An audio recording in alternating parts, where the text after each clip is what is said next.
Il y a une force silencieuse qui peut transformer une journée sombre en une journée pleine de lumière. Une clé qui ouvre les portes de paix, même quand tout semble bloqué.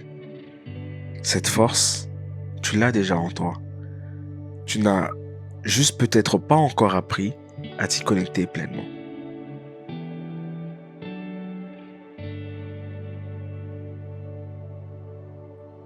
Bienvenue dans ce nouvel épisode de notre parcours sur le développement personnel et la foi. Aujourd'hui, nous allons parler d'un thème puissant, tellement fondamental qu'il pourrait à lui seul transformer ta vie intérieure. La gratitude et la pleine croissance.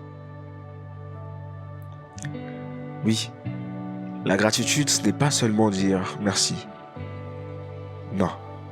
Et surtout, ce n'est pas seulement dire merci quand tout va bien. Non. La gratitude est un muscle, une discipline, une posture du cœur. Et quand elle devient une habitude, elle libère en toi une force de croissance spirituelle, émotionnelle et mentale que rien ne peut arrêter. La Bible nous dit dans 1 Thessaloniciens 5 au verset 18 « Rends grâce en toutes choses, car c'est à ton égard la volonté de Dieu dans le Christ Jésus. » Et dans Philippiens 4 verset 8 « Que tout ce qui est vrai, honorable, juste, pur, aimable, vertueux, soit l'objet de vos pensées. » Aujourd'hui, je t'emmène dans un voyage profond. Un voyage où tu vas voir la gratitude non plus comme un simple geste, mais comme un tremplin vers ta pleine croissance. Tu sais, pendant des années, j'ai cru que la gratitude, c'était juste dire merci à Dieu quand il répondait à une prière. Mais j'ai fini par découvrir autre chose. La gratitude est une arme spirituelle.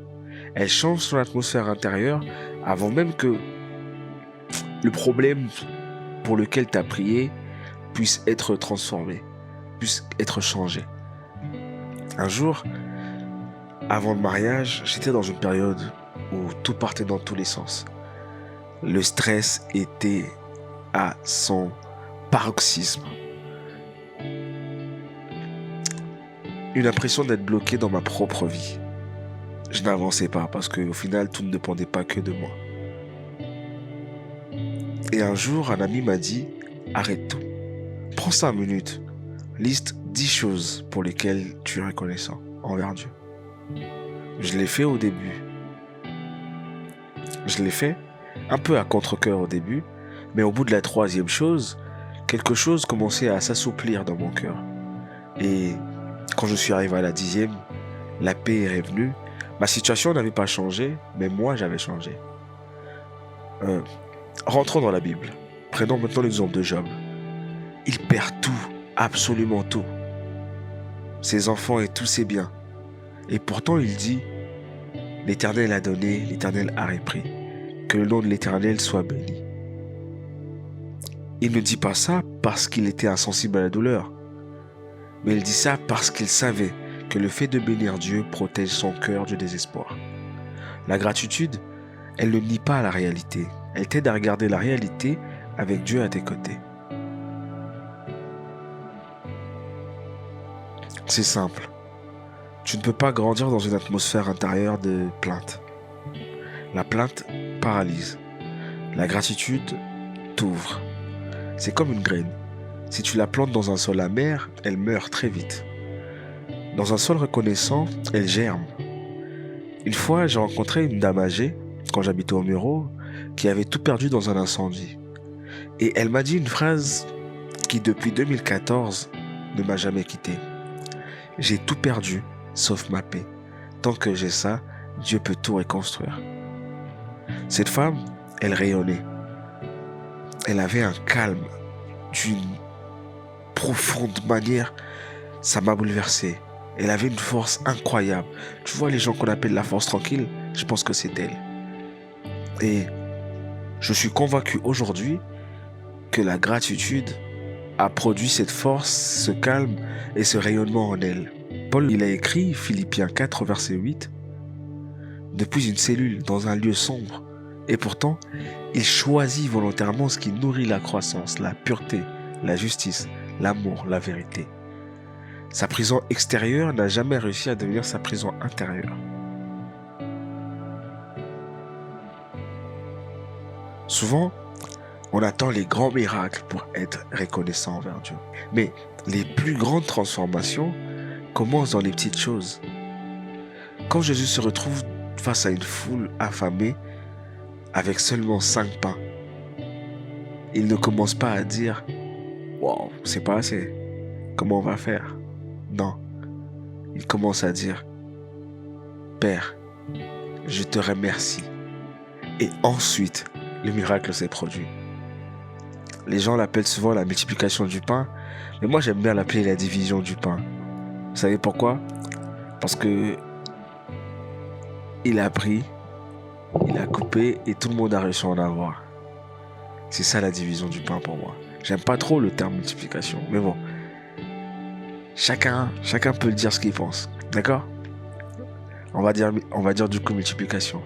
La gratitude de Jésus-Christ a précédé la multiplication du pain, et pas l'inverse.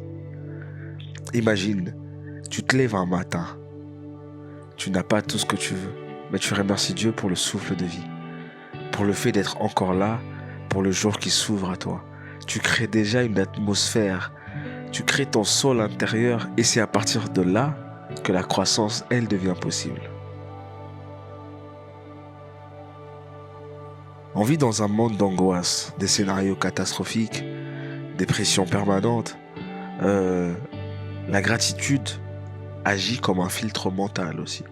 Elle empêche ton esprit de rester coincé dans la peur ou l'anticipation négative.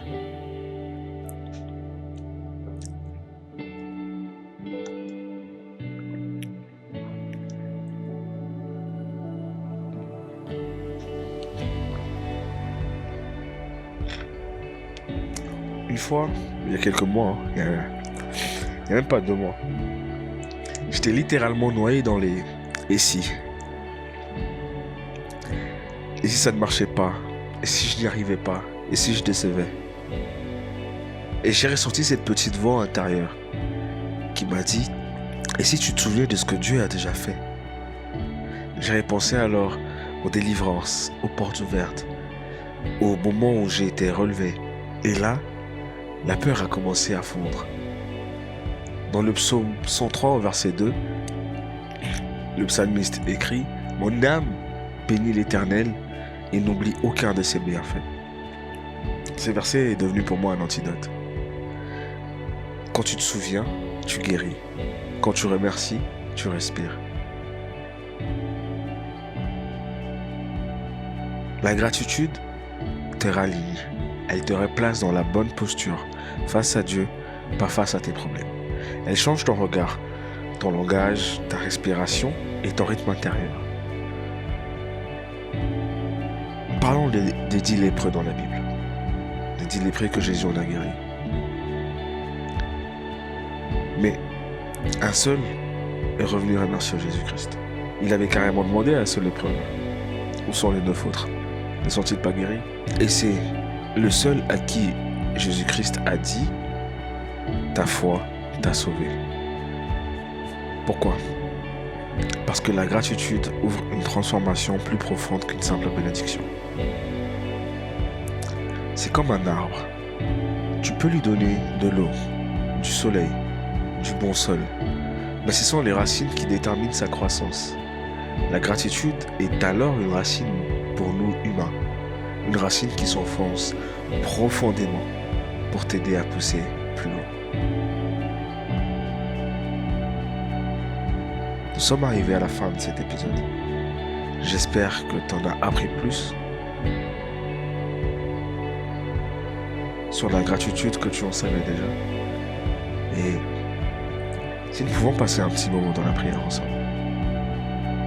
Seigneur notre Dieu, nous voulons te dire merci.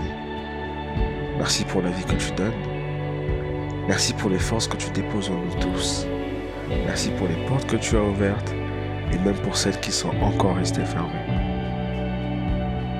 Oui, nous savons que tu travailles pour notre bien, car toute chose que tu fais concourt au bien de ceux qui t'aiment, et nous sommes de ceux-là. Apprends-nous à cultiver un cœur reconnaissant à voir ta main, même dans les petites choses, à choisir la gratitude, même dans des moments où tout nous force à ne pas le faire. Fais grandir en nous une foi mature, stable, profonde, une foi qui s'appuie sur ta fidélité et non pas sur les circonstances que nous rencontrons. Nous t'invitons à transformer nos pensées, à purifier nos émotions, à renouveler notre esprit pour que nous marchions chaque jour dans la pleine croissance que tu as prévue pour nous. Seigneur Jésus-Christ, merci. Merci pour ce que tu as déjà fait, merci pour ce que tu fais maintenant et merci pour ce que tu vas faire encore. Amen. Moi, à chaque épisode, je suis reconnaissant de t'avoir avec moi à mes côtés.